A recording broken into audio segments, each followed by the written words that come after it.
Hi, it's Andrew and welcome to another edition of the Performance Intelligence Podcast, the podcast about all things human performance. Optimize performance through adapting your physical, psychological, and emotional state. Matty Lansdown is a scientist, nutritionist, and conference speaker who has been invited back onto the Performance Intelligence Podcast after his first appearance, episode number 95, which we called The Science and Psychology of Emotional Eating and Understanding the Hidden Causes. Through his popular podcast, How to Not Get Sick and Die, Matty is on a mission to install new beliefs, new mindsets, and new patterns through science. Matty Lansdown, by popular demand, welcome back to the podcast. Hey mate, how are you? Good. It's been nice podcasting together. I've been on your potty, you've been on mine. We had so much positive feedback, as I said to you before we went live today, including coaching clients, a coach that I work with who I saw devour a couple of pizzas after a game. I thought, hey, at the right time, might flip him your podcast on emotional eating. So it was a great conversation, a great resource. It's really nice to have you back here. Provocative title we're going to run with today, The Science of Why Eating Meat is Good for You. Juicy. Vegans are going to love this episode. Hey, but before we rip in, how are you? Yeah, good, mate. Yeah, good. Life's been pretty good lately. A lot of big changes happening in my world. I've been asking people this because, you do your intro and then go, right, today we're going to go through this. And I heard this, in fact, on Michael Gervais' podcast, and he starts by saying, so tell me, before we get into it, how are you? So what's exciting? What's going on in your life that's causing you joy at the moment? Yeah, well, big news. This is probably the first podcast that's been released on, but I'm having a baby. My partner and I are having a baby. So that's surprisingly just been the most exciting thing that was a surprise and unexpected. But from the minute we found out, it was just instant acceptance and excitement, which was a beautiful response. Look at you glow, you little rooter. Oh, man, that's fantastic. I thought you'd say, we've released a new product. Hey, Wiz, the young fella's having a baby. Woohoo! That's fantastic. Exciting. Yeah. It's funny. My one of my team members that's been with me on the podcast and in the business for 5.5 years now, he was so happy and he said, finally, someone's going to carry on this legacy. And I was like, oh, that's so cute. Mate, well, it's your first. Not many changes. You just see when it all happens. Life doesn't change much at all. Yeah, no doubt. Oh, my God. I celebrate it, enjoy it. Awesome. I think this is the first time when I've asked that question, anyone said, yeah, I'm just having a little baby. Yeah. Well, it was always going to happen one day, I guess. But there was a Jordan Peterson quote that I heard as well that, funnily enough, Yarlini, who is my partner, and I have discussed a lot, which is that when you plan to have children, you never have them. And so that idea of one more year of experiences and travel and, growing the business and, next year we'll try. And then it's like, oh no, we're 58, and it's like, oh, we kind of forgot. Well, you've opened a door that I'm going to jump right through because I was sitting here reflecting, going, do I ask him? Is it planned, unplanned? Is that okay to do on a podcast? It sounds like it wasn't planned. It's just a joyous bundle of surprise. Well, there's a hilarious nutritional part to this story, which is that partner Yarlini, Sri Lankan background, vegetarian for a very long time, and I sort of... Wait, we've said this podcast is going to be called The Science of Why Eating Meat is Good for You. So your partner you're having a baby with, you can't write this shit. Like, seriously, ladies and gents, had no idea about this, not scripted. Keep going, loving it. Yeah, so this is perfect for the podcast by sheer coincidence. So, she's a little bit older than me. She's got a small frame. And I just, I've never spoken to a woman that I'm dating or seeing about food ever. That's like, golden rule, never do that. And I just have been sort of lovingly saying, oh, you're a little bit older than me and, this is my work and stuff. And so I'm a little bit worried about a few nutrients that, eventually we might need to sort of start picking up the whole animal products, meat, stuff like that. And fortunately, she wasn't vegan for ethical or moral reasons. It was more just culture. That's how I've kind of grown up a lot. And I just kind of feel better. And so she was really receptive to what I was saying because I wasn't telling her what to eat or anything like that, which was good. And she was very clear to me that she doesn't want to resent me for having forced her to do anything. So we had these sort of mature conversations about it. And then just out of nowhere, we weren't even together, she sends me a photo of her eating a steak. And so this is month one of us, planning like a 12-month fertility journey that we're going to do ourselves because we know enough stuff, or I know enough nutritional information. Well, for context, this is where you've been working the last 10 years, right? Working with a lot of women, especially to help them physically, psychologically, emotionally, I'd even say spiritually, to get ready to conceive. Yeah. And so, and then 2 weeks later, pregnant after she had started eating meat and getting some iron into her body and some vitamin D and stuff that she was sort of deficient in, and we did some blood testing.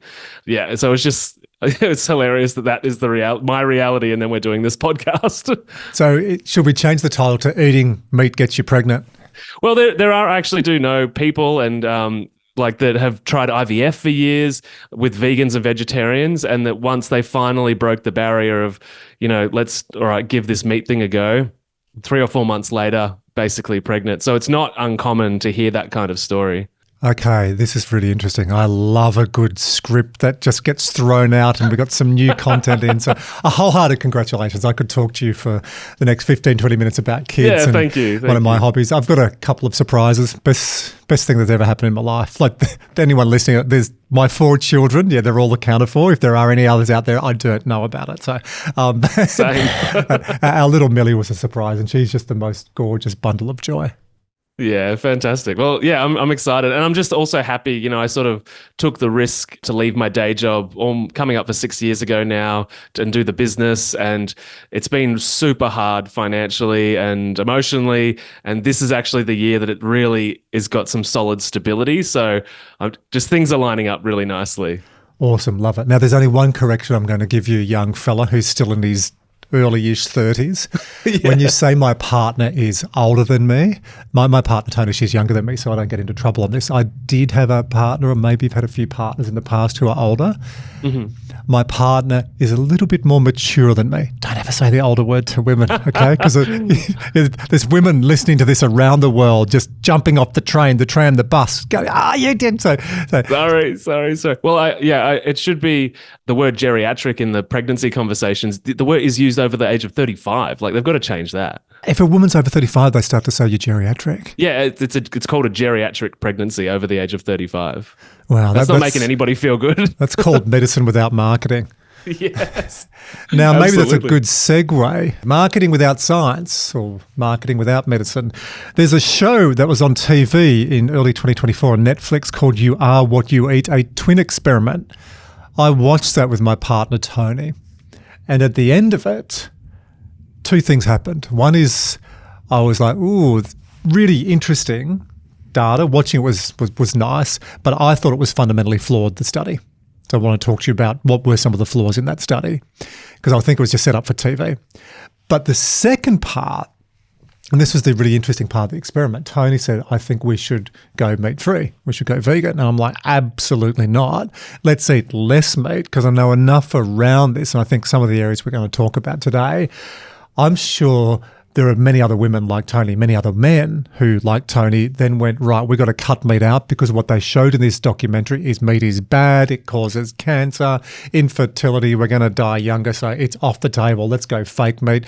So let's start there, this documentary. You have podcasted on this, you are quite vocal on social media. So do you want to pick it up? 2024, this documentary, let's say an email lands in your inbox. It's called You Are What You Eat, a twin experiment. Pick up and, ladies and gents, listen to this guy rip. Well, interestingly, this all started because of an email in my inbox from Jo Whitten at Quirky Cooking. She has an amazing organisation based here in Australia, and she said, Matty, and she had a screenshot of heaps of messages that she'd gotten on Instagram, and she said, I'm getting so much information and opinions and questions saying, Joe, what do you think about this? Can you please do a podcast so I've got something to reply to everybody with? And I'd had a few clients ask, and I'd sort of waited to see if it was just going to sort of disappear into the ether of, random documentaries, and it just got bigger and bigger and bigger. It got a lot of press. It was getting like mainstream press, podcast. It was everywhere. Yeah, absolutely. So I thought, all right, and I want to do this justice by sitting down, watching all of it, because I had noticed I'd started looking on YouTube, and some of the big, low carb YouTubers and carnivore guys, they literally said in their videos, I watched the first episode of this and I was like, well, that's not as thorough as you should be if you're going to come out here and have an opinion on it. So, so I sat down a couple of days and just sort of processed it, watched one of two of them twice and took sort of a few pages of handwritten notes as I sat there, trying my best to be as unbiased as possible going into this, not being an advocate of the vegan diet. But there were just so many things wrong with the study. And this is kind of, you sort of said before, the marriage of marketing and science. And this is a problem most of the time until we've got enough data to prove that this is undeniable. Now let's add the marketing in so we can get people, behaving in a certain way. And there's two examples of that, which we're all familiar with, which is that exercise is undeniably hugely beneficial to lowering disease risk, making you healthier, improving your digestion, et cetera, et cetera. And so we added marketing into that, and now everybody knows exercise is good, right? Smoking is another one. It was absolutely totally convincing. The data was totally convincing. And so we add marketing into that. Now, pretty much everybody knows smoking is not good for you. And most people consciously say, yeah, well, you've got to die somehow. They know it's going to kill them. And that's their choice. The vegan diet, however, and this study in particular, was really not convincing at all. And so the fact that they now married up marketing with it to make such a tiny, tiny, tiny result try and mean something that it doesn't really drives me crazy. And I've done a few vegan documentary podcast reviews, if you like, over the last couple of years as well, because a lot of this data is not very convincing at all. And then they try and pick up this tiny little bit of difference and sort of throw it in everyone's face as like the new amazing thing. And I guess Tony was, received that marketing in a way that she wanted to change, right? Totally in your own house. To her, and like Lebanese origin, or Tony's Lebanese, so we eat quite a lot of meat. We eat a lot of veggies. We're very healthy. She's an amazing cook and phenomenal food. And as my mum said, the girl has spices and she knows how to use them. That's one of the things my mum said when she first ate Tony's food. And interestingly, my mum cooked up a dish for us when we were up on the Gold Coast at Christmas time, and she'd forgotten that it was Tony's recipe she'd ripped off. That's amazing. Come on, Mum, pick up your game. But interesting at the start, and you said your partner is vegan. And that threw me. Veggie, okay. not quite vegan. Oh, veggie, yeah. okay. Or was, not anymore. Yeah, you've changed her. And I think we might change a few people back after talking to you today, because I know where you're going to lead some of this. But this documentary was on the back of the very successful documentary called Gamechangers. So they'd already had phase 1 success, talking in broadstream media. So they obviously got together and went, right, let's do it again. Yeah, absolutely. Yeah, the Gamechangers was even worse than this one, to be honest, because they were looking at elite athletes whom have a disproportionate amount of money compared to everybody else and resources. They've got doctors, they've got dietitians, they've got endless supplements. There's no, oh no, I've got to pick up the kids and get to the supermarket and to the health store and to be able to check my blood to make sure I'm getting everything I need. And so it also tested all of these random factors over a very small time period. Like they were testing these athletes, whether they ate a burrito that was vegan or wasn't vegan, one day and then the next day, 2 day. It's a 2-day study with, elite athletes. And how is that relevant but also, to anybody? You go to any population that's an N equals 1, you'll find an Olympic athlete, you'll find a NRL premiership or AFL premiership or an NFL medal winner or ring winner who is vegan, vegetarian, insert, but it's not the whole group. So yeah, I thought that was fundamentally flawed as well. But this went to a whole different level, right? Yeah, well, even Melbourne Football Club, I'm pretty sure I think it's their forward line. There's the names I'm blanking right now, but there's a vegan and a carnivore. So it's not saying that it can't be done. Well, looking at their results this year, I think they need to eat a bit more meat. Well, me too. But the big thing is, sure, you'll find an athlete that's vegan, but to me, it's more about the resources. It's about the financial resources, because the way that I fundamentally think about it is, go towards the most natural diet. That's the best for all humans. And the most natural diet is one that does not need man-made synthetic supplements. Every vegan on the planet needs to be supplementing B12 because it only comes from animal sources. And so that is by default not a natural diet, because you need to build a factory, to use science, to extract the B12, put it in a capsule, send it across to another country, and you to buy it off the shelf. There's nothing natural about that. And most people that are vegan and veggie have low B12. It's very common unless they're supplementing it. So that initial Gamechangers study, it was kind of nice in a way, because it felt like the entire health and wellness community came together for one small, this is bullshit. Even if you were low carb, even if you were high carb, even some of the vegans were like, this is a bit of a joke. God, when the vegans are piling on, it's bullshit, right? Yeah, yeah. Well, I mean, a lot of the vegans that are out there trying to say vegans amazing, they leverage a lot of scientific data, and then to be presented with data that's 2 days, like the whole study's 2 days, and it's got 4 people, and and those people just happen to be rich elite athletes with as many doctors that live in the football club as possible. It's just so unrealistic. And they were comparing sex drive again over a 24-hour period, night 1, night 2. And it's like, everybody fluctuates in 24 hours. It's, whether you ate a vegan burrito or a burrito with meat in it. But then I guess, a couple of years later, we got the you are what you eat, the twin experiment. And I think, there's absolute validity in doing twin studies because you extract the genetic variation variable. But I think what they were trying to do there is let us know that even without the genetic variable, veganism's good for everybody, right? That's kind of what they were trying to say. And the reality is that in the context of scientific studies, it was only 8 weeks. 8 weeks is a very small time period. And it was 4 weeks one way, 4 weeks another. So 4 weeks plant-based and 4 weeks vegan. And also that's, an initial introduction of a vague term, plant-based. What is plant-based? Does it include a bit of animal protein? Is it only eggs? What does it involve? And they really gave no attention to the, plant-based omnivore meals that they had, which to me says that they're trying to hide the fact that there was any meat consumed by any of these people, even though the study was designed that way. And that's just not transparent. Like if we're doing a scientific study, you've got to be presenting all of the data. But again, Netflix is not a scientific study. It's a marketing platform in this case, right? Can I ask you to show a little bit more passion, enthusiasm and flair, Matty Lansdown? There's not much going in. I told you I'd wind him up and let him rip. Hey, let's step out a minute because I'm sure some people listening to this going, well, who is this guy? If they didn't listen to your first episode where you spoke about your background and growing up, your parents were in hospital, you studied in a lab for a number of years as well, then you transitioned to nutritionist. So what was your first degree? First degree was in molecular biology. So it was specifically in forensics, but I graduated basically as a molecular biologist. And then from there, I've worked in a few different fields. I worked in vaccine formulation for a little while. I worked in nutritional epigenetics with elite athletes and testing their profiles to do hyper-personalized nutrition. And then from there, I spent 7 years in doing sort of clinical trial research as part of a cancer research team.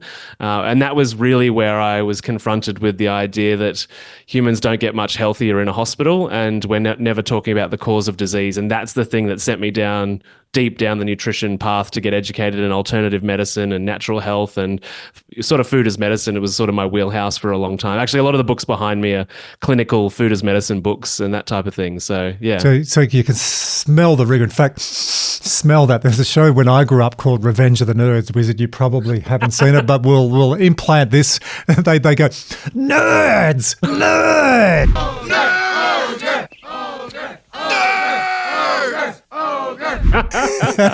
So it's Revenge of the Nerds, and I mean that with utmost respect. So there's a real nerdy rigor to what you've done. So I want people to know that too. Question: are you sponsored by anyone in the meat and dairy industry? No, nobody. I've got zero conflicts of interest apart from my own research, passion, belief, and my bias is human health. And the reason that's worth acknowledging in this conversation is because many people come to this conversation with their bias being animal ethics or morals. So my bias is human health. Whatever modality, whatever dietary philosophy, how can you be the most optimal? Okay, go past go, get $200. Ladies and gents, tick, this guy's got rigor. Nerds! Tick, there are no commercial interests. And I think that's a really good segue into some of the people that they spoke about who had commercial interest. Yeah, the guy that headed up the study, Christopher Gardner. So he's a PhD that's often involved in a lot of this kind of vegan research, and he has been. But not just a PhD, he's a PhD from Stanford. Because when people go to Stanford or Harvard, they speak differently when they pronounce the name of the institution. So he is from Stanford. Fancy. He himself has been vegan for 30 years. So that's already a conflict of interest straight off the bat. That obviously he's got some kind of personal belief in what he's doing, which is important. We all should believe in what we're doing. But in the context of presenting scientific data to the masses, I think it's something that should have just been said in like minute one of which, if you go to any scientific presentation or conference, literally slide 2 or 3 is here's my conflicts of interest. They present them all of the time. It's an obligation, and so that should have been done on every documentary, to be quite honest, of any nature. But yeah, so he was heading up the study. He's also receives funding for his lab from Beyond Meat, which is one of those fake meat burger companies, and they did mention that on the actual scientific paper, but they did not mention that in the documentary. Feels weird calling it a documentary. That was a mistake on the cutting room floor. I'm sure that was some young editor who just really made just a mistake not to put that on there. Yeah. There's no malice intended on that. Yeah, well, maybe.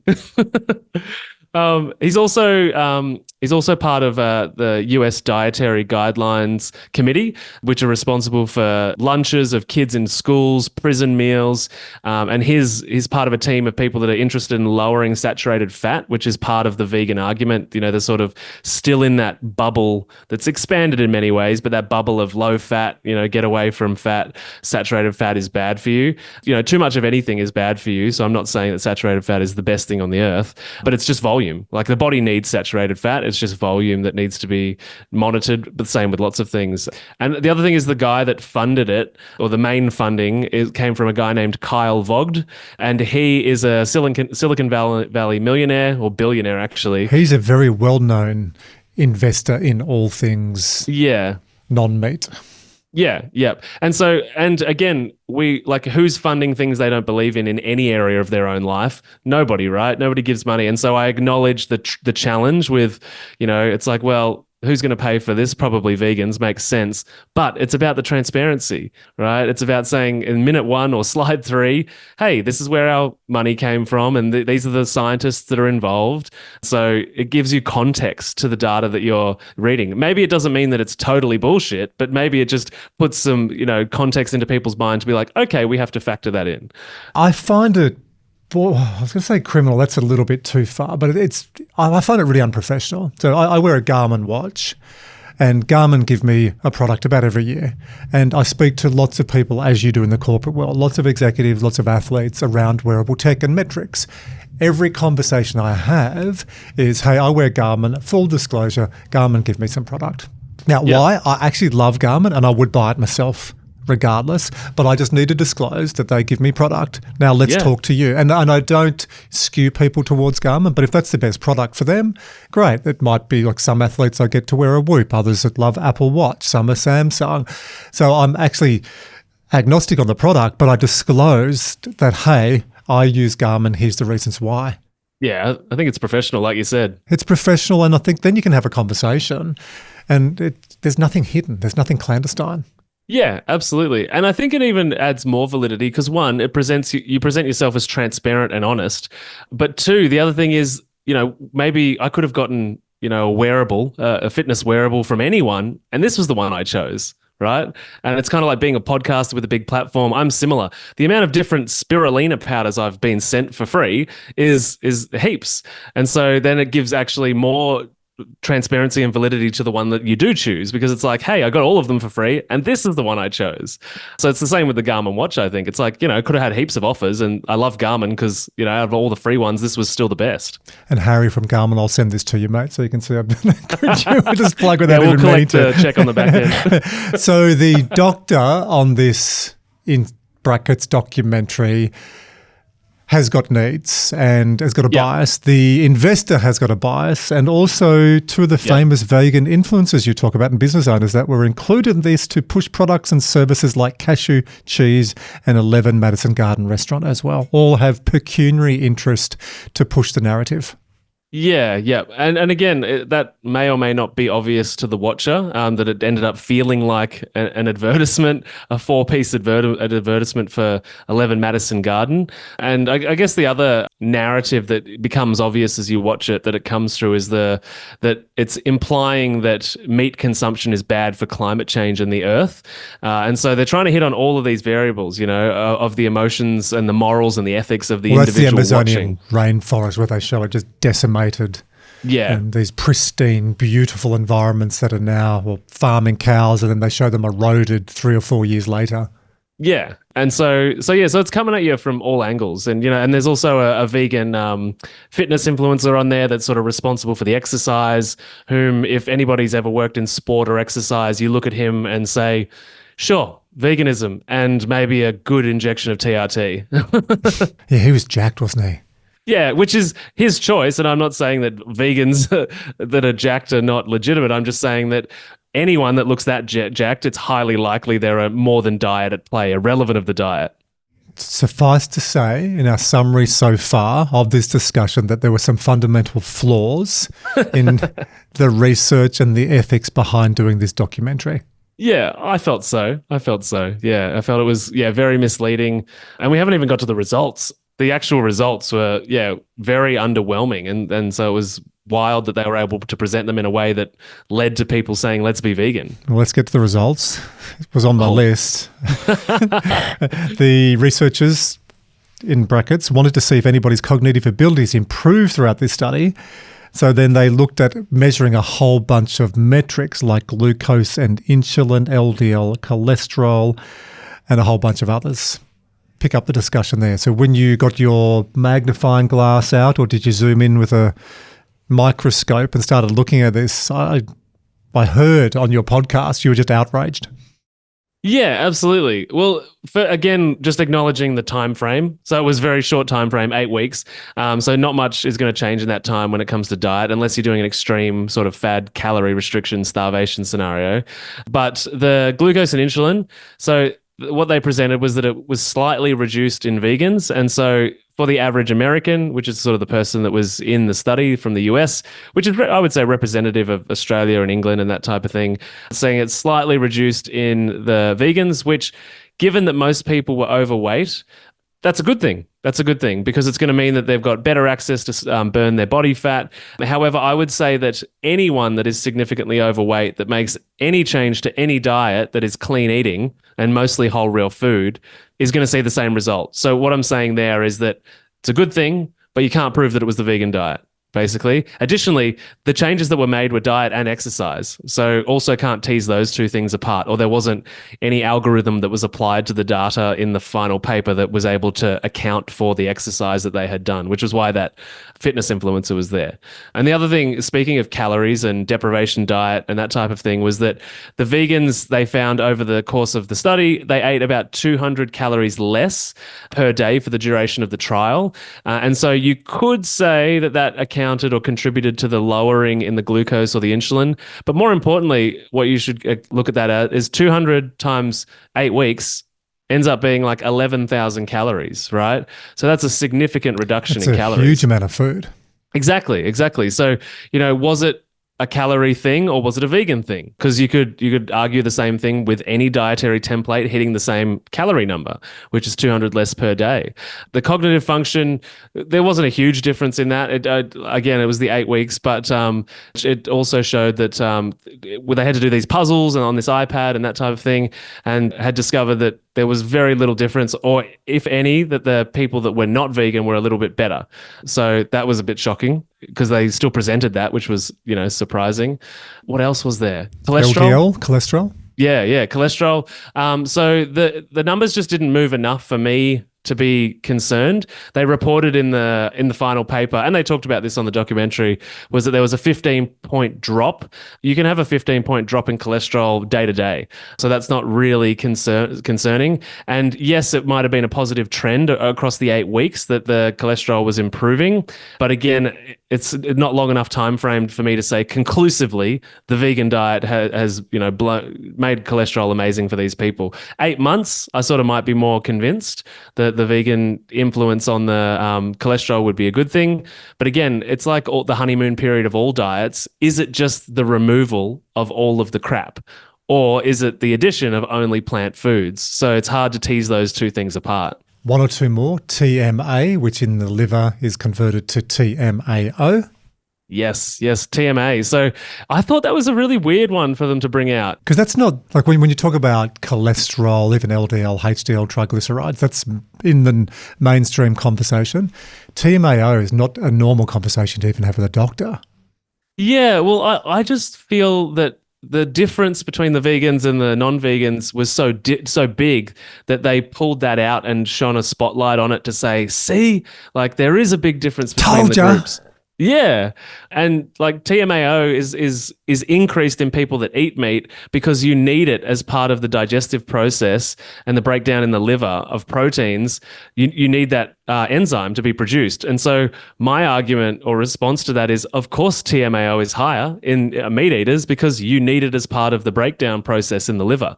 And so again, that's another one where I'm saying you can't tease it apart of, is it just because it's a requirement of digestive process in an omnivore diet, or is it lower because the vegan diet made it lower? Through technology, pass me the relay baton. So for those who are watching this on YouTube, Matty's in his studio in Melbourne. We're here in Sydney. So I've taken the relay baton. Can I pick up this leg? Yeah, let's go. Time of recording, we're just outside the Olympics as well, so very apt. The thing that pissed me off is when they showed the changes in weight. Now, they showed that, yes, the people in the vegan diet lost weight, but most of it was lean body mass. And you said this at the start about the research that's gone into exercise. Of course, everyone knows you should exercise, but I was alarmed when I watched it. Now, I did study as a nutritionist years ago, Matty, but I don't call myself a nutritionist because I listen to you and you're on the tools. It's changed so much. I learned the food pyramid when they used to have bread and carbs down the bottom. We're going back a long time ago, right? So in fact, most of what we learned, sugar wasn't even on the food pyramid. It's been thrown out. Now, I have a good awareness of nutrition. I read it, but I don't put myself out there as a nutritionist like you. But I still put my hat on as an exercise physiologist. And when I was looking at that data going, that's horrible, because if you're losing weight, but most of that weight is lean body mass. Now, lean body mass makes you metabolically active. Lean body mass is your support tissue. Lean body mass is going to soak up all the insulin and decrease your risk of type 2 diabetes and insert. And then we talk about sarcopenia because you can lift weights. Like if you look at a dumbbell when you're 20, you get jacked. In that 40 to 55, 60, you've got to work a bit harder, but you can still put on weight. But it's really difficult. We spoke about this with Amelia Phillips in a recent podcast. Post 60, it's difficult, fucking hard to put on lean body mass. So that's why we say to people, lift throughout your 40s and 50s and be lean, have a good metabolic leanness when you go into your 60s. Now, these people were losing lean body mass and there was no discussion around that. So they're literally losing weight, but they're wasting away. Yeah, I thought that was the most concerning thing out of the entire study was that in only 8 weeks, you were losing muscle. And one of the fitness women influencers that was on there in the final episode, she was, when they were presenting the data to them, they were saying that, maybe if you had have worked out a bit more, you would have gained more muscle. And I am saying, hang on, if she's losing muscle, there's not enough nutrition going into the body to build muscle. Because you're losing it, right? Well, the bit I was outraged is if you're going to do this, so absolutely what you're saying, totally concur, but why were they not actively encouraging people in this to lift weights? Because Dr. Peter Attia's book, he talks about 4 key components of living a long life, and that last decade is to be as healthy and fit as possible. So when you do fall off this planet, your last decade, you still have function, you connect with people, cognitive function as well, and you go, great innings, see, I'm out of here, rather than your last 30 or 40 years medicated in a home. So Attia talks about lift heavy shit, so doing weight training, rev the engine. He talks about also having that stage 2 or phase 2 exercise. And none of that was mentioned in this. None of it. Yeah, no, it was pretty disappointing because, if you continue that way and continue to lose lean body mass, you got all sorts of health problems heading your way. Balance. And the fourth thing with Attia is they talk about balance and mobility. So anyway, relay baton back to you, my friend. Thank you. Let's just get on and do a rant. I'm good at those. I like winding But you the up other for those. nutrient I just wanted to bring up, I think is really important, is B12. And we touched on it a bit earlier, but they found that in the 8 weeks, because we've just said that in 8 weeks, if you lose muscle, that's concerning because it's a short amount of time to have lost muscle. But they had people in that study, in the actual paper, that lost up to 25% of their B12. Now, B12's, like, you need B12 in the system to be able to absorb iron properly. Vitamin C is a part of that cascade as well. And it's a part of sort of a lot of different things in your body in regards to the nervous system and the blood supply and oxygenating your muscles as well. And so to have a 25% reduction in just 8 weeks, and for there to be I think this is a huge drop of the responsibility baton by them to not say you must supplement B12 if you're on a vegan diet after telling tens of millions of people in their own way that you should be vegan. I thought that was irresponsible. I think we've made our point. I can just see Wizard asking a question. Wizard, sorry, mate, what was that question? Oh, Wizard is saying, is meat a fast food? Well, that's a great question, Wizard. I think he read my running sheet, because after we go through the rant, I had here, quoting you, meat is not fast food, because during the documentary, they almost made it synonymous, didn't they, with fast food? Yeah. It's one of the things that the vegan argument often does, is that they lump all meat in with the idea that meat is toxic and bad, when it's really processed stuff. It's, your salamis at the deli, your ham at the deli at Coles or Woolworths or whichever, supermarket you shop at. It's the processed stuff that's stored in Unfortunately, toxic chemicals. bacon. Oh, God, I used to love having bacon and eggs, and now I have poached eggs. If I'm doing a 4-week shred, which I do a few weeks a year, I won't even have a beautiful piece of sourdough. I'll just have some salmon and some beautiful green spinach and avocado. Still tastes nice, but I do miss bacon. Yeah, fair enough. Might enough. have it every now and then, just not all the time. Yeah, same. But I'm also not out there saying that all meat is super toxic. And I own the fact that I love my 80-20 lifestyle. I love that. And so, yeah, but I think as well, lumping the all meat is, basically a pepperoni pizza from Domino's into the same category is a major problem. Because again, if you're being scientific is meant to be specific. And so, if you're eating grass-fed steak every night, that is not the same as getting your burger from In-N-Out Burger or McDonald's or the meat on the pepperoni pizza. Haven't we been eating meat, though, since evolution? So for thousands and thousands of years, humans have been eating meat.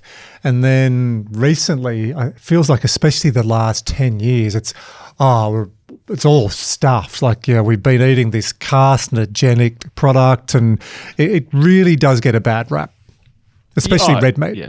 Yeah, it really does. And we have been eating meat for records sort of suggest there's been animals that we have evolved from over the last 3.5 million years that had teeth that looked like they were designed to be ripping meat off a bone or to gnaw bones. But equally, there are vegetarian and vegan communities and cultures out there that probably weren't like that the whole time. And this is one of the problems, is that I believe maybe we should all be vegan for a week or a month of the year, because traditionally we would have been seasonal eaters. We would have traveled to a patch of land that had a lot of animals, and we would have hunted a bunch of things and feasted on buffalo for a while. And then the weather changed and we had to move, and there was only, tubers and different things in the ground that we were digging up. And so I think it's not about being, because everybody wants one diet for life. Everybody loves this romantic idea of just tell me what to eat that'll be perfect forever.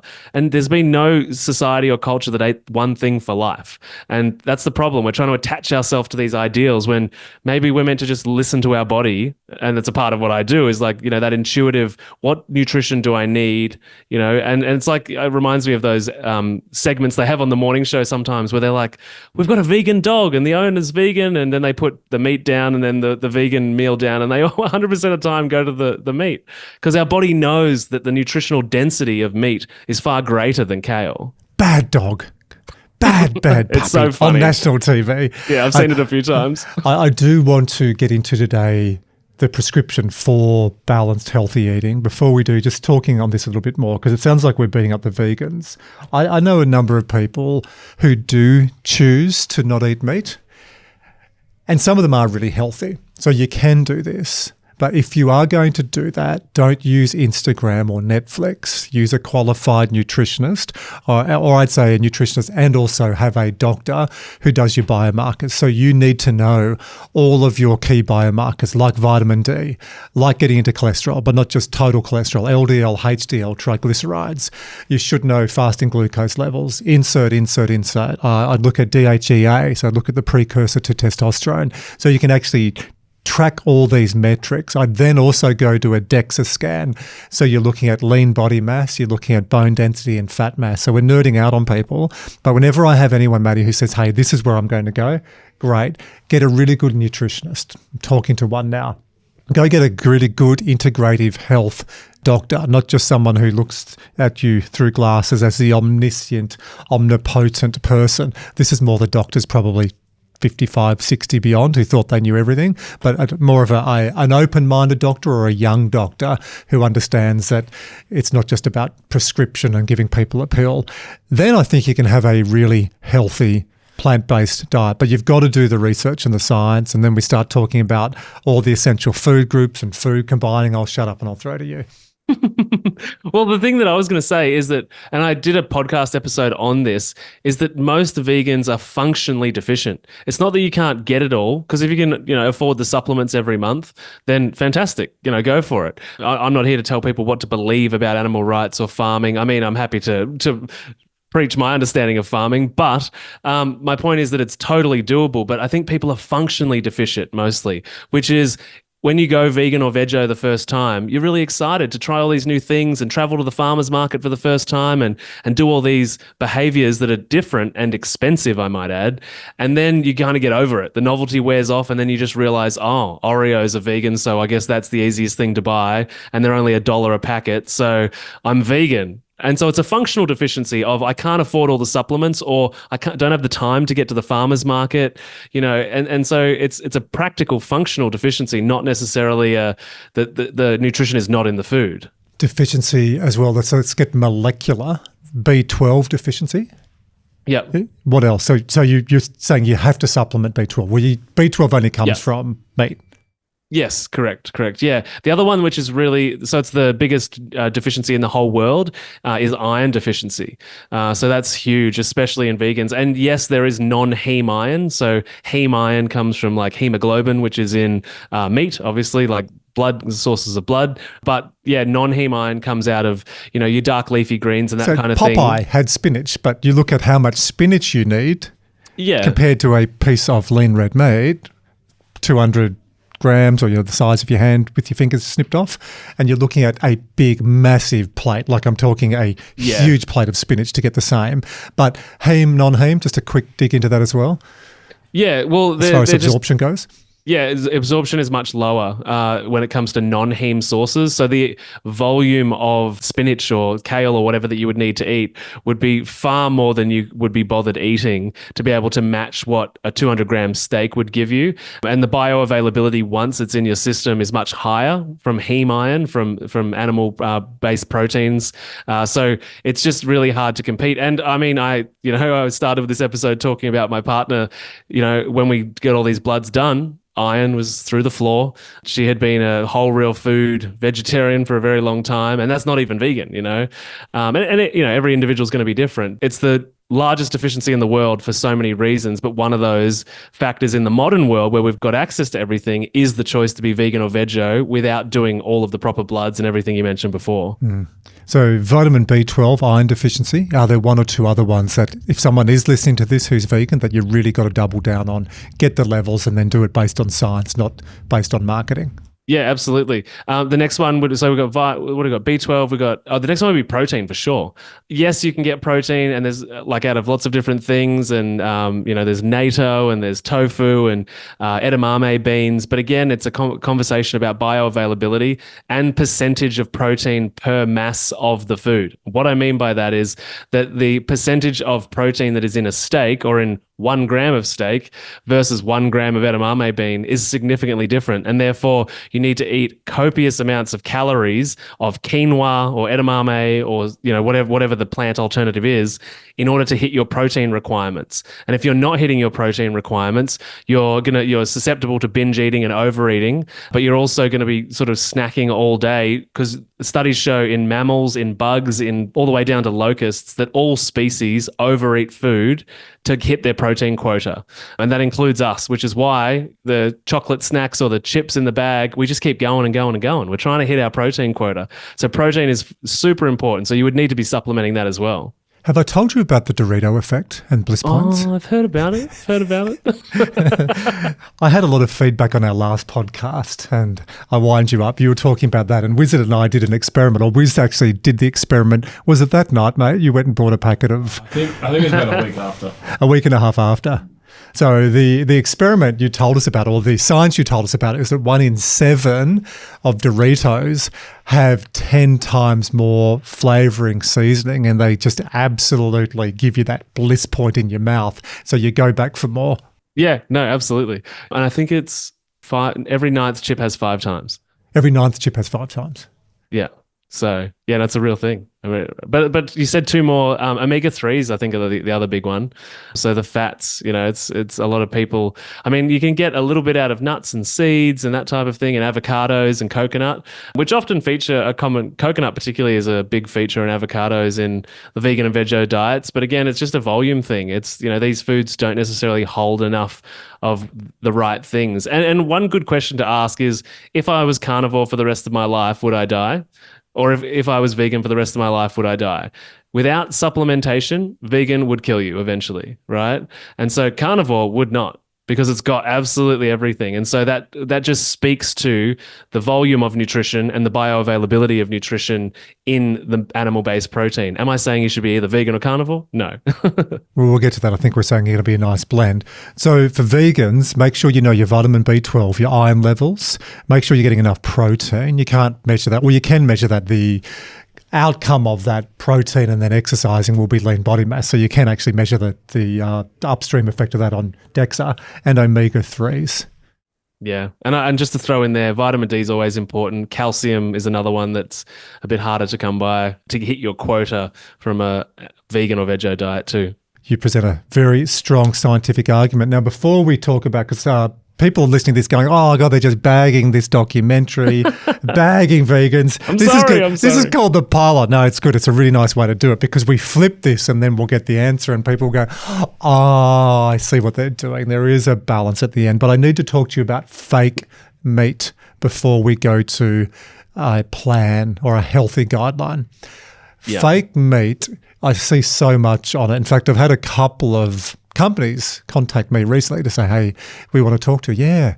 One was talking about sponsorship, wanting to have a chat and whether I was interested in being a spokesperson. And one was just making contact. They were having a conference, wanted me to go. So I've just found it really interesting that there's more marketing around this. There's more companies popping up. I think we're just at the start of it, because you hear about a lot of the investors and Richard Branson, a lot of the billionaires are also jumping onto these companies. I believe Elon Musk is aligned with a few in the US as well. So this is a topic, or this is a category that's getting lots of airtime, lots of investment. Curious on your thoughts. Yeah, I'm not a fan, because the reason for that is that the biggest reason or biggest contributor to obesity and therefore diabetes, cancer, all of the diseases that then come as a consequence of that is ultra-processed food. That's the number one biggest contributor, and that's a very broad category, but that category includes fake meat. It has to be ultra-processed in order to get something to look, taste, and feel like something that it's not. Right. And it's a bizarre concept to me that vegans even want to have an experience of having a burger in their mouth. It's like, hang on, we want to replicate it, but you don't want it.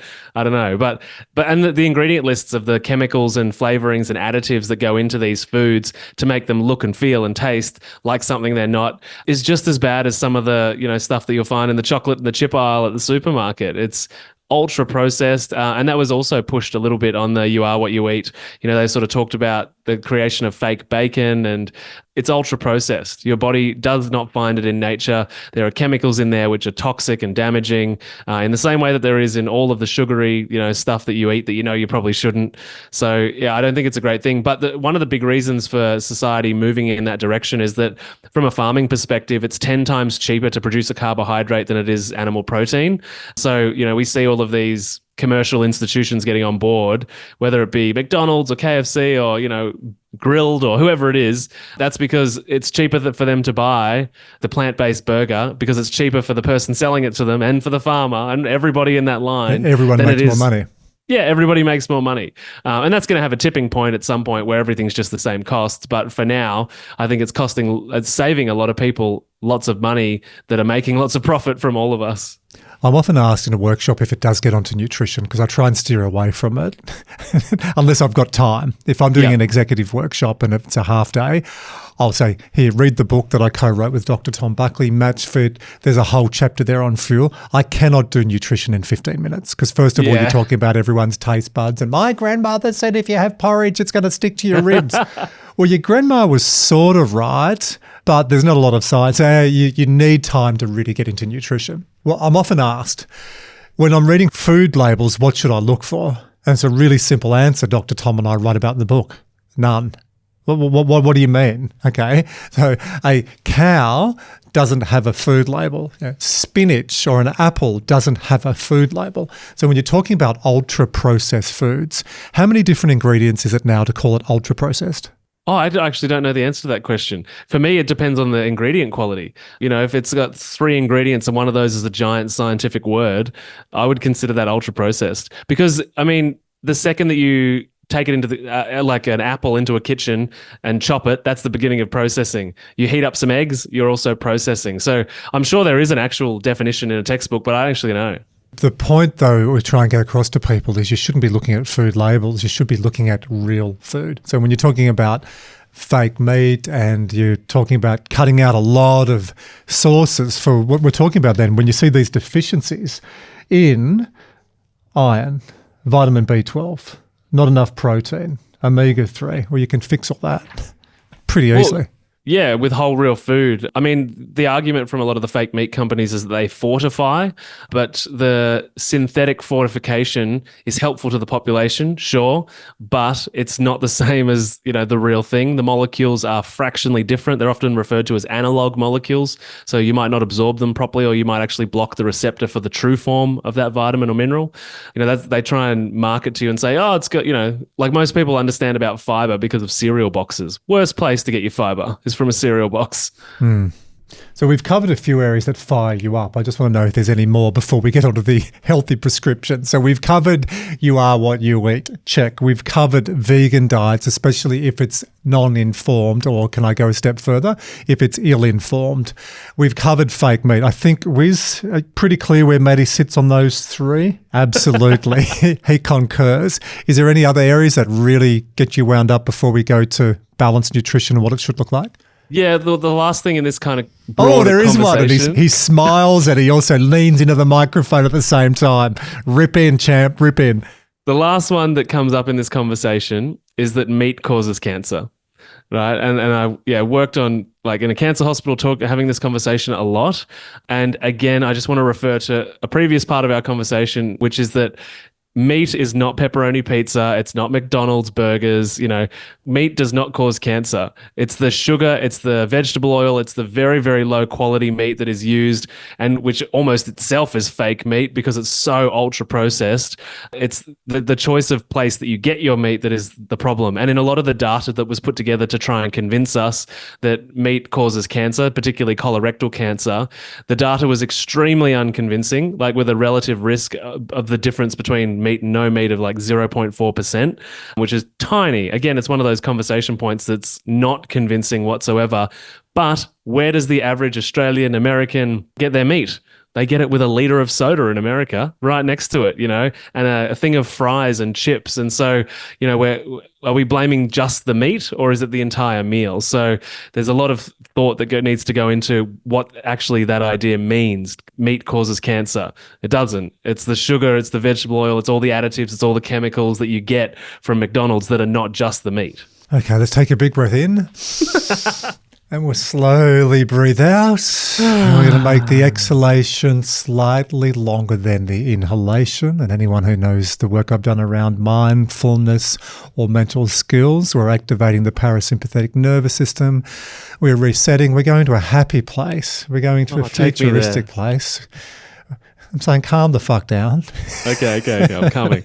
No, I love your passion. That's why I love having you back on the podcast. That's why you're also going to be doing some work with performance intelligence on our digital platform as the resident nutritionist expert. We're going to bring this passion, this flair, because I think we've got to stop dancing around this. So I commend you for being passionate, for being vocal and not just sitting on the fence.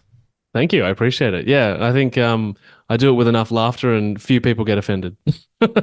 I look forward to the comments from this one. I reckon we're going to rev a few people up, which is good because you're creating a conversation. It's not done with malintent or being a smartass or to piss people off. It's done with a rigor and a scientific background to realign people to not get sucked into the bullshit. Now, blank canvas. I'm going to read what the Cancer Council recommends people in Australia should have around meat. The Cancer Council recommends people consume moderate amounts of unprocessed, in brackets, or fresh, lean red meat. A moderate amount of meat is no more than 455 grams of cooked red meat, equal to about 700 grams of raw meat per week. This could be a small 65-gram serve of cooked meat each day, or 2 serves, 130 grams, 3 to 4 times a week. Discuss. Yeah. Discuss. I think I like that they said unprocessed in that. That's a really important piece of information. I would say that most people that I would work with, I would encourage to be consuming more than that on a day-to-day basis. So, because it said, did you say 450 to 700 per week? 455 grams of cooked red meat, which they say is equal to about 700 grams of raw meat. Yeah, gotcha. So so we need to have protein in every meal. And I think it's important to distinguish somebody who's already healthy and somebody who needs to get healthy. And this is you can't have a diet for life conversation, because the person who is overweight, maybe has a disease, maybe is not feeling great, that needs to reverse a bunch of symptoms, we probably need to prioritize protein a little bit more for them, because it's going to be about managing sugar cravings, getting enough nutrition into the body to actually maintain it and heal. Healing requires more resources, right? As well as adding in movement and, detox and all of the other variables that might exist there. And then once you're in maintenance, then it's possible to bring down the meat consumption, but I would still be prioritizing protein in every single meal. And sometimes that might be plant protein. Great. You can have a meal there, but it would be, chicken, fish, red meat, eggs in every single meal. So, and my calculation would be, if that was red meat, by the end of the day, you would be over the weekly recommendation that is given there. I for sure eat over the weekly recommendation. I have red meat for breakfast, dinner, every single day. But I still have vegetables and stuff like that. But again, for me, so just want to double click on that. You personally eat red meat every day for breakfast and for dinner. Yeah. So what does that look like? It looks super exciting and practical, which is it's basically mince, so ground beef. Usually my sister's a head chef and she runs a spice business, so it's got one of my sister's mixes in there, makes it taste delicious. And then I'll cut up a bunch of tomatoes as well, because having vitamin C alongside your iron consumption is really important for the absorption of that, and the B12 as well. So there'll be a couple of sticks of broccolini, and that's usually my breakfast most days. Some days it's even my dinner as well. And that's after I've tried veganism, I've tried vegetarian. That's where I feel that I perform the best. And I just trust my body to give me the feedback. Again, it's not drowned in vegetable oil. It's cooked in avocado oil most commonly, or beef tallow. So we don't have any of the, the problem chemicals that you'll find in restaurants or most people's kitchens.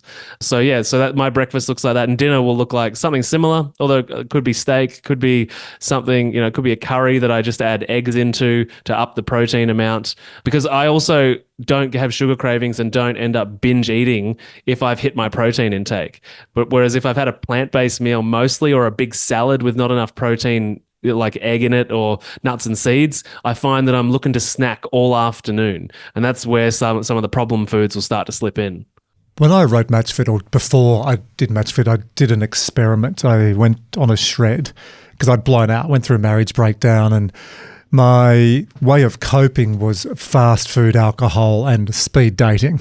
And that was fun for a while. And then it caught up on me physically, emotionally, psychologically, all the alleys, financially. And then I knew what to do, but I hadn't been doing it because I just felt stink. Yeah. And I went and saw a really good psychologist, good exercise phys/PT, and just did what I know I needed to do. But I put a program, ran an experiment, and that then became a manuscript that I've done with thousands and thousands of people since. And what was really interesting is I caught up with a guy named Nick Jones, former 2 times Mr. World bodybuilder, arguably, or not even arguably, Australia's best ever bodybuilder. And he's a cracker of a bloke. You get him on your podcast, I'll line you up with Nick. And he's still his early 50s. He walks in, he crosses his legs and his jaw snaps open. He just looks absolutely jacked. And he really changed my view on protein, because I thought I needed 1 gram of protein per kilogram per day. He said, Maisie, that's going to keep you barely where you are. So I dialed it up to 1.5 to 2 grams of protein per kilogram. I probably still hover, so I'm 91 kilograms. So I'll try and get at least 150 grams of protein and per day. And when I first did that, it was a lot. I will have a protein shake most days. There's a great place just up the road here at North Sydney near Fitness First. So they'll put in protein. It's about 50 grams of protein. They use bananas, it's coconut water. It just tastes beautiful. Yeah, I have never been able to replicate it at home. I'll probably have 3 or 4 of those a week. My point being, I've really dialed up my protein intake. I don't get the cravings anymore. Yeah. Yeah, I think that's so important. I would completely agree with the 1.5 to 2.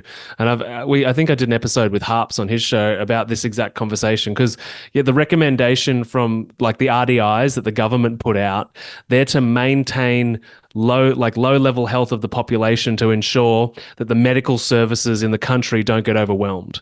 So that is a very different metric of success compared to I want to be abundantly healthy and optimal, right? The recommendations are just to keep you not dying, basically. So everyone's reading these recommendations. It's like when people go, oh, my cholesterol is average, or my vitamin D levels, or my fasting glucose. Well, average is shit. Okay, yes. So if you're average, you're going to die a lot earlier than you need to. So don't be average. Yeah, no, I completely agree. And the average blood results for anything that you get tested is based on the previous consensus data of the population. So you'll notice testosterone's a classic example. They now say that, so I'm in my 30s, so my generation is 1/3 of the man that their grandfather was. And that's statistically very accurate. I had my testosterone done a couple of years ago, and I was literally half of my dad's result in the same year. And that's because over time, one, the world's getting so toxic and men aren't doing much physical activity and all sorts of stuff. Testosterone's lowering. But also when you go to the doctor literally said, I'm the healthiest person you've seen all day, and I was like, hang on, I looked at the number and I said, this is very, very low for someone in their 30s. What was your number? 13. My dad was 26. Yeah, and our numbers are different to the US. So you want to be in Australia, like for good testosterone levels, you want to be up high 20s, even low 30s to be functioning optimally. So that explained a lot about the mental health kind of situation that I was in at the time. I was working out plenty. Were you an athlete? Is this when you were a swimmer, or was this post swimming? No. This was like COVID time, basically. So, and then I got on all of a bunch of Chinese herbs and whatnot, and got it up to sort of what I considered healthy levels from a natural viewpoint. And the doctor was like, "Whoa, like what are you doing? Are you taking TRT?" And I was like, "No."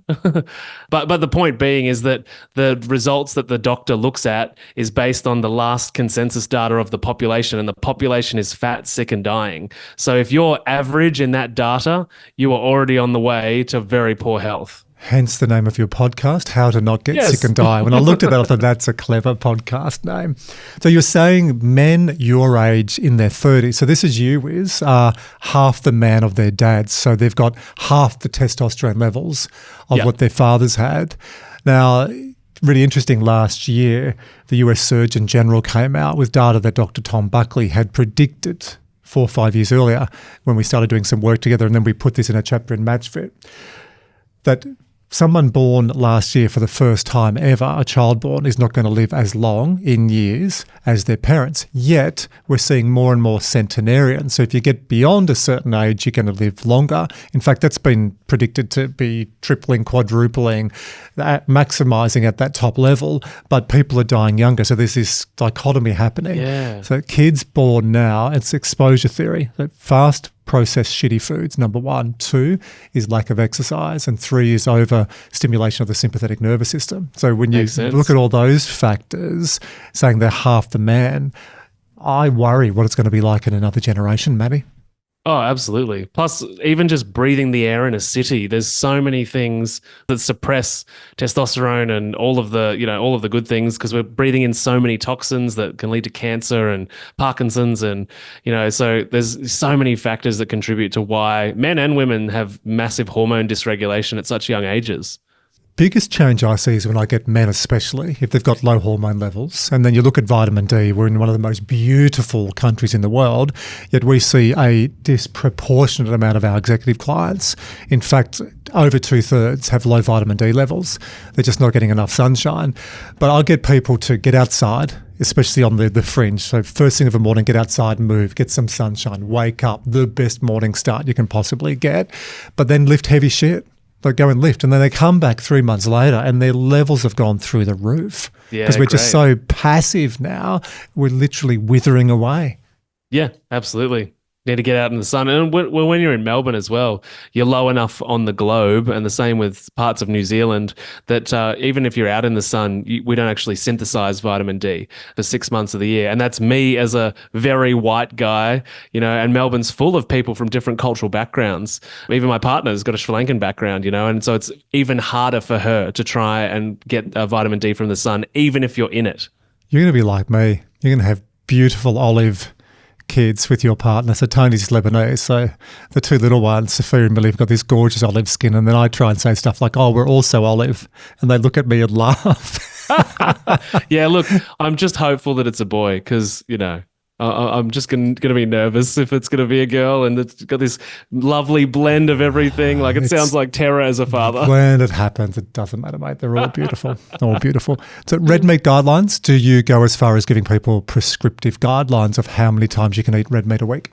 Yeah, I do. So 30 grams is the quota. So in regards to how often we eat it, it's the source that matters. It's not necessarily the meat that is the problem. So if it's clean meat, if it's, it depends on your budget. You can go organic, regen, etc. But even if you're going from, I eat fast food and then buying steaks at the supermarket, the cheapest steaks available, huge step in the right direction. My priority for that individual would be making sure, whether it's red meat, whether it's eggs, whether it's chicken, fish, whatever, that they're hitting at least 30 grams of protein, which, for different foods is going to be a slightly different amount, but it's about 150 to 200 grams of most of those things to get that into their system. My bias is human health, and you're going to be more optimal for doing that rather than not eating enough protein and then trying to do the right thing because the Cancer Council said I should do this, and then smashing a block of chocolate a few hours later, right? That's way worse for cancer risk.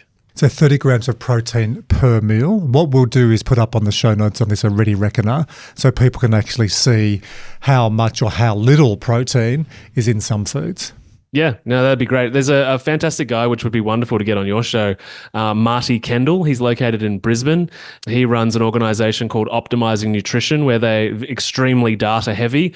Him and I are great friends, and he's got a fantastic blog where he goes through every food and how to get 30 grams of protein. So I can send you the link for that if you like. That'll be awesome. I'll put that up. Yeah, and if I can have an intro to Marty, that'd be great. Yeah, can do. So to wrap up, we've spoken about a number of areas that get you riled up, where we've balanced that out with a really science-based but also practical way of eating healthy. So drum roll.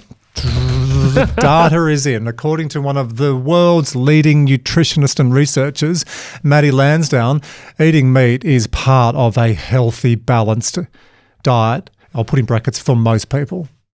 100%. Absolutely. Yeah. Without meat, well, I mean, let me know how you go. And on top of that, as much veggies. So I'm even hearing like when you say broccoli, and that's where really we're at with my family now. With every meal, we'll have a protein. And Tony, with a Lebanese background, loves cooking. And as I said, got spices and knows how to use them. But we want to we used to try and make meat the main part of the meal, or the signature part, but you can do wonderful things with veggies as well. So it doesn't just have to be the signature, but we'll have spices, generally flavors. meat, and then we'll have a couple of different veggies, and I think that's a pretty simple but a very healthy way to go. Yeah, absolutely. And with the amount of spice mixes that you can buy everywhere now, it's pretty easy to make the same thing taste 5 different ways. So veggies are completely important. And as I remember before too, I said if you're losing weight or trying to get well again, once you get to baseline or maintenance, it's probably likely that you will have more vegetables and more salads. But by then, for anyone that was sitting in front of me, I would say, what do you feel the best eating, and where are the least amount of consequences? And if you find that adding heaps of veggies and just a little bit of meat leads to more sugar binges, then that's probably not where we're going to go, because the sugar binge is the problem there, not the meat consumption, right? And so then it's about optimizing for the individual.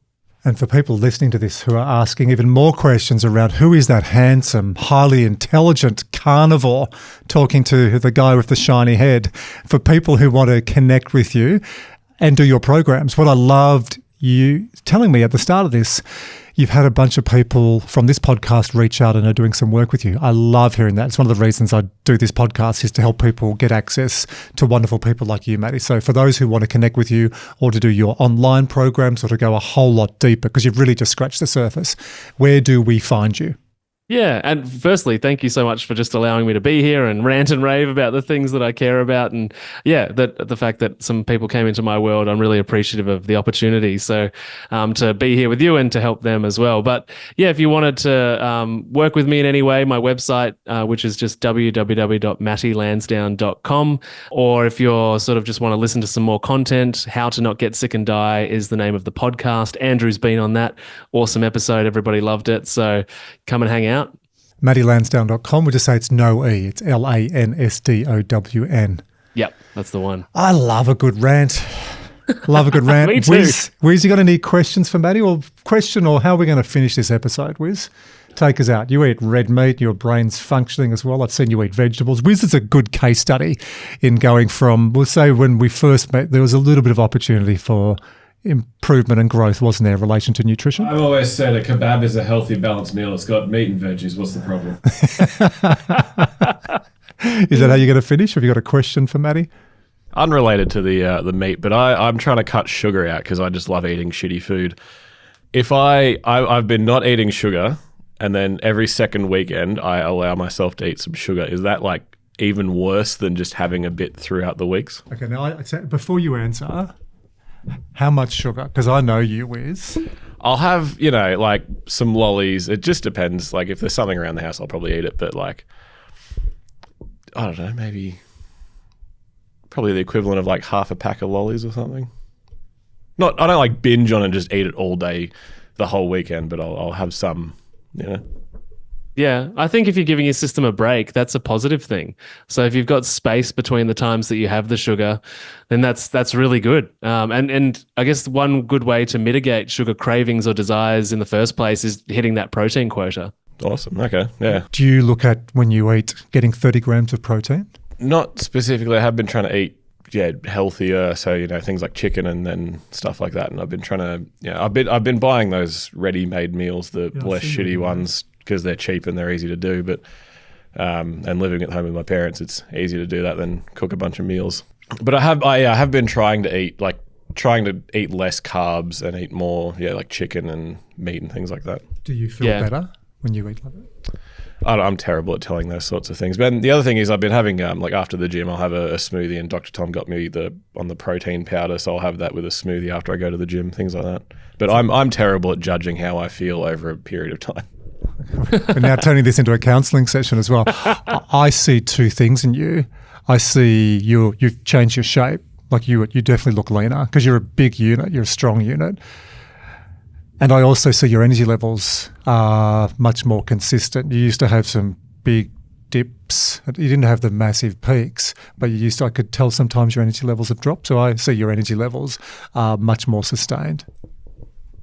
Oh, that's good. So yeah, I'm terrible at telling those things, but if you're noticing it, that's good. Yeah. No, I think keep doing what you're doing by the sound of it. Sounds like you're moving in the right direction. Awesome. Thank you. Wrap us up, Wiz. Eat meat and also vegetables. There you go. Genius nutrition advice, which I totally agree with. Matty, love your work. Can't wait to get you on again soon. Yeah, thanks, mate. I appreciate the time. Cheers.